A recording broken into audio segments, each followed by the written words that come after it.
Sean bienvenidos a nuestra cita con Dios, en la cual aprenderemos a través de la Escritura, la cual es nuestro manual de vida. Sean bienvenidos a nuestra cita con Dios, en la cual aprenderemos a través de la Escritura, la cual es nuestro manual de vida. Que el faraón, frente a este desastre que se ha formado una vez más en un Egipto que ya estaba bastante golpeado y bastante destruido, y en un país que ya estaba dividido aún entre las creencias de sus habitantes, indudablemente, pues imagínense, si en este momento, digamos en los países, en cualquier país, sucede algo malo, entonces todo el mundo, eso es culpa del presidente, eso es culpa del gobierno. Bueno, probablemente esto ya estaba pasando en Egipto, porque ya el faraón había demostrado que no era ningún dios vivo. Ya Dios había derrotado muchas de las divinidades egipcias, las divinidades principales, porque ellos tenían divinidades secundarias y terciarias y cuaternarias y muchísimas más. Entonces los egipcios decían, no, pero entonces, ¿cómo así? O sea, ¿quién es pues como para que siga permitiendo que el Dios de los hebreos nos siga destruyendo? Entonces probablemente se estaba forjando una bomba de tiempo ahí en la base del pueblo, y recuerden que si la base no está, pues la cúpula tiene que caer, y en este caso la cúpula era el faraón. Entonces en el versículo 16 dice, entonces faraón se apresuró a llamar a Moisés y a Aarón y dijo, he pecado contra Jehová vuestro Dios y contra vosotros. Mas les ruego que perdonéis mi pecado solamente esta vez y que oréis a Jehová vuestro Dios que quite de mí al menos esta plaga mortal. Y salió Moisés de delante del faraón, oró a Jehová, el cual trajo un fuerte viento occidental y quitó las langostas y las arrojó en el mar rojo. Ni una langosta quedó en todo el país de Egipto, pero Jehová endureció el corazón del faraón y no dejó ir a los hijos de Israel. Usted se preguntará, bueno, entonces Dios, ¿por qué seguía endureciendo el corazón del faraón? Recuerden que lo que Dios estaba haciendo con todo esto era sacar la idolatría del corazón de su pueblo. Y no había otra manera. Era o matar a su pueblo o matar la idolatría en el corazón del pueblo. Entonces Dios por amor opta por la segunda. Con todo esto, dice en el versículo 20 al final, y el faraón no dejó ir a los hijos de Israel. Con todo este proceso que Dios estaba haciendo en el país de Egipto, indudablemente también estaba cumpliendo un proceso de formación y de reaprendizaje con los hijos de Israel. Porque imagínese que usted y su pueblo llevan 430 años siendo esclavizados. Usted no tiene acceso a educación, ni a salud, ni a nada. Usted simplemente nace, crece un poquito, hace adobes toda la vida y finalmente muere. ¿Qué sentido tendría la vida para estas personas? Pero en todo este proceso, Dios estaba confrontando la idolatría del corazón, Dios les estaba mostrando que Él estaba dispuesto a pelear, Dios les estaba mostrando el poder de su mano. Y de esta manera, cuando ellos se enfrentaran al desierto, cuando ya no estuvieran en Egipto, iban a poder confiar más fácilmente en ese Dios que había mostrado gran poder frente al faraón y había derrotado al reino.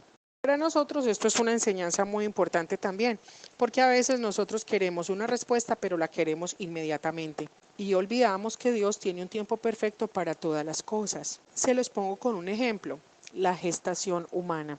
Ustedes saben que la gestación consta de 9 meses en un periodo normal. ¿Para qué? Para que un niño crezca lo suficiente, para que sus pulmoncitos estén maduros y una cantidad de cosas que la verdad no soy muy diestra en eso, pero es el tiempo fijado por Dios para que un ser humano sea formado y nazca saludablemente del vientre de su madre. Resulta que cuando un niño nace antes de ese periodo de tiempo, es un niño que va a tener que estar en incubadora, es un niño que va a tener muchas complicaciones de salud. Dicen los médicos, no sé si es cierto, en el grupo hay un médico, podría darnos luces sobre este tema y lo agradeceríamos también, que si un niño nace, por ejemplo, en el mes número 8, entonces los pulmones sufren no sé qué proceso de maduración, y en el mes 8 es peligrosísimo que el muchachito nazca porque ese pulmón no está adecuadamente madurado para respirar pues de una forma adecuada. Entonces, imagínese usted que, por ejemplo, nos saltáramos el proceso del crecimiento embrionario y entonces uno ahí todo ansioso, ay no, no, ya, que el embarazo solamente sea de 3 meses, ay no, qué pereza. No, o sea, Dios ha fijado un tiempo perfecto para cada cosa sobre la tierra. Hay un tiempo perfecto para nacer, hay un tiempo para morir, hay un tiempo para crecer, hay un tiempo para llegar, hay un tiempo para irse, hay un tiempo para todo. Así que si las cosas no han llegado en el momento en que tú quisieras que llegaran, ármate de paciencia, llénate de la sabiduría que Dios te está regalando a través del proceso de ese momento. A veces, en los tiempos de Dios, lo que tú creías que iba a llegar en 2 años, llega en 2 semanas. Y a veces en los mismos tiempos de Dios, lo que tú creías que iba a ser en 2 semanas, llega en 2 años. Cuando nosotros reconocemos a Jehová de los ejércitos como nuestro Dios, como nuestro hacedor, como el que dirige nuestros pasos, también debemos someter nuestra esperanza, nuestros afanes, nuestros tiempos a la voluntad de Él. Resulta que, por ejemplo, usted escucha a los jovencitos decir, yo quiero un carro y lo quiero ya. Un carro bien bacano, que corra mucho, y el muchachito apenas tiene 12 años. Si Dios le diera el carro, imagínese Dios regalándole Ferraris a todos esos muchachitos inexpertos y afiebrados. ¿Usted se imagina el desastre en las vías? ¿Usted sabe cuántos niños morirían por no saber manejar un Ferrari? ¿Usted sabe cuántas personas resultarían muertas en accidentes con esos muchachitos? Les pongo el ejemplo porque a veces pedimos cosas para las cuales nuestra mente no está preparada aún. Y Dios te va a entregar las cosas cuando Él sepa que tú ya estás listo para recibirlas y que eso que estás pidiendo no te va a hacer daño en ningún término. Hemos llegado a la 9ª plaga, la plaga de las tinieblas. Con esta plaga, Dios derrota, humilla públicamente a un Dios que se llama Ra, el Dios Sol, uno de los dioses principales dentro del politeísmo egipcio. Se decía que él era el Señor de los cielos, que él gobernaba sobre la luz y batallaba contra la oscuridad. Resulta que Ra era un dios tan importante que muchos de los templos principales construidos y que de algunos sobreviven las ruinas hasta hoy, fueron construidos precisamente en su honor. Entre ellos el templo de Karnak en el Alto Egipto. Los egipcios consideraban que en el día estaban plenamente protegidos porque el dios Ra ejercía su poder al enviar los rayos del sol, pero también consideraban que durante las horas de la noche venía una serpiente que se tragaba el sol y que Ra batallaba toda la noche con la serpiente hasta que al final cada mañana Ra era el que vencía. Por lo tanto, los egipcios procuraban jamás, bajo ningún concepto, salir de sus aposentos en horas de la noche porque consideraban que no estaban protegidos por ninguna divinidad, pues pensaban que si ni siquiera el dios Ra era capaz de sobrevivir a la oscuridad, pues mucho menos las deidades inferiores. Vamos a ver que afuera del templo de Karnak hay animales como camellos y algunos semejantes a ovejas que servían como de guardianes que al avistar la amenaza de las tinieblas pues iban a hacer una comunicación directamente al dios Ra de lo que estaba aconteciendo para que él saliera a la batalla. Entonces en esta plaga Dios le dice a Moisés que extienda, no se le anuncia al faraón. Esta plaga no se le anuncia al faraón, al igual que la tercera y la sexta, esta es la 9ª plaga y esas 3 plagas no fueron anunciadas.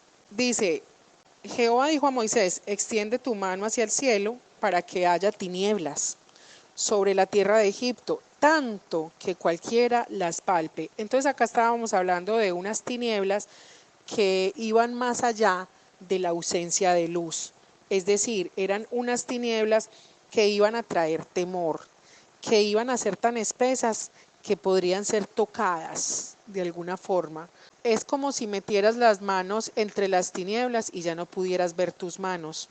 Así de aterrorizador era lo que estaba por acontecer en Egipto. En el versículo 22 dice, y extendió Moisés su mano hacia el cielo y hubo densas tinieblas sobre toda la tierra de Egipto por 3 días. Ninguno vio a su prójimo ni nadie se levantó de su lugar en 3 días, mas todos los hijos de Israel tenían luz en sus habitaciones. Vamos a imaginarnos un momento eso. Resulta que al Dios traer esta plaga, no solamente el Dios Ra no iba a dar sus rayos a través del sol, sino que uno podría decir, bueno, no, pues ahí tenemos las antorchas, tenemos las lámparas de aceite, tenemos los hornos, podemos prender leña, no sé, bueno, tantas opciones que podrían surgir para dar una posible solución al tema de las tinieblas.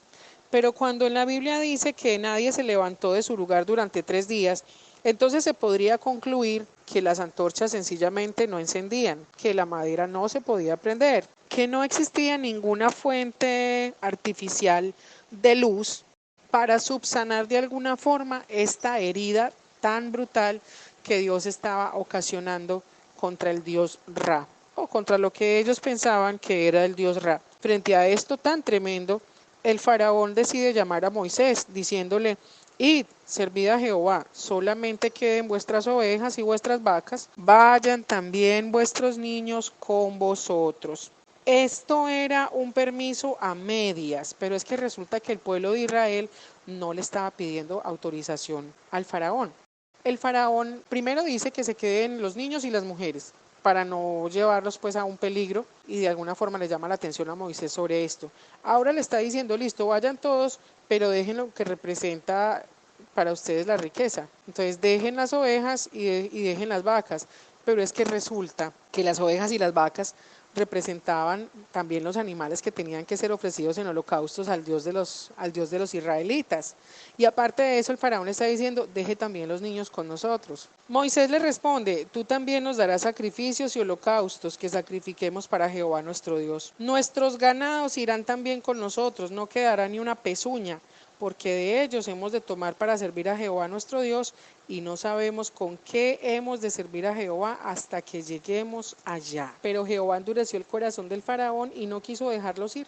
Y le dijo Faraón: retírate de mí, guárdate que no veas más mi rostro, porque en cualquier día que vieres mi rostro morirás. Es decir, ya el faraón estaba hasta la coronilla, como dirían nuestras mamás. Estaba hasta el copete de todo lo que estaba aconteciendo. A estas alturas, muy probablemente la corte ya estaba destruida, la gente ya no quería saber nada del faraón, ya no había con qué pagar tributos, la gente literalmente estaba muriendo de sed, de hambre, de temor, ya nadie confiaba en su sistema religioso. Y entonces el problema es que como el faraón ocupaba al mismo tiempo el lugar de rey y el lugar de Dios, pues entonces si una de esas dos cosmovisiones fallaba, pues el faraón sencillamente no iba a ser un líder completo, y por lo tanto ya no iba a ser una autoridad plena sobre el pueblo, o sea que él mismo estaba siendo cuestionado. A lo cual Moisés responde: bien has dicho, no veré más tu rostro. La próxima plaga va a ser nefasta, la muerte de los primogénitos. Por hoy hemos terminado nuestro estudio. Deseo que Dios los bendiga en todas las áreas, que todo aquello en lo que ustedes se sientan débiles, se den la oportunidad de que Dios se haga fuerte en eso que ustedes consideran débil. Y si Dios lo hizo con Moisés, ¿cuánto más lo hará contigo y conmigo? Te envío un abrazo.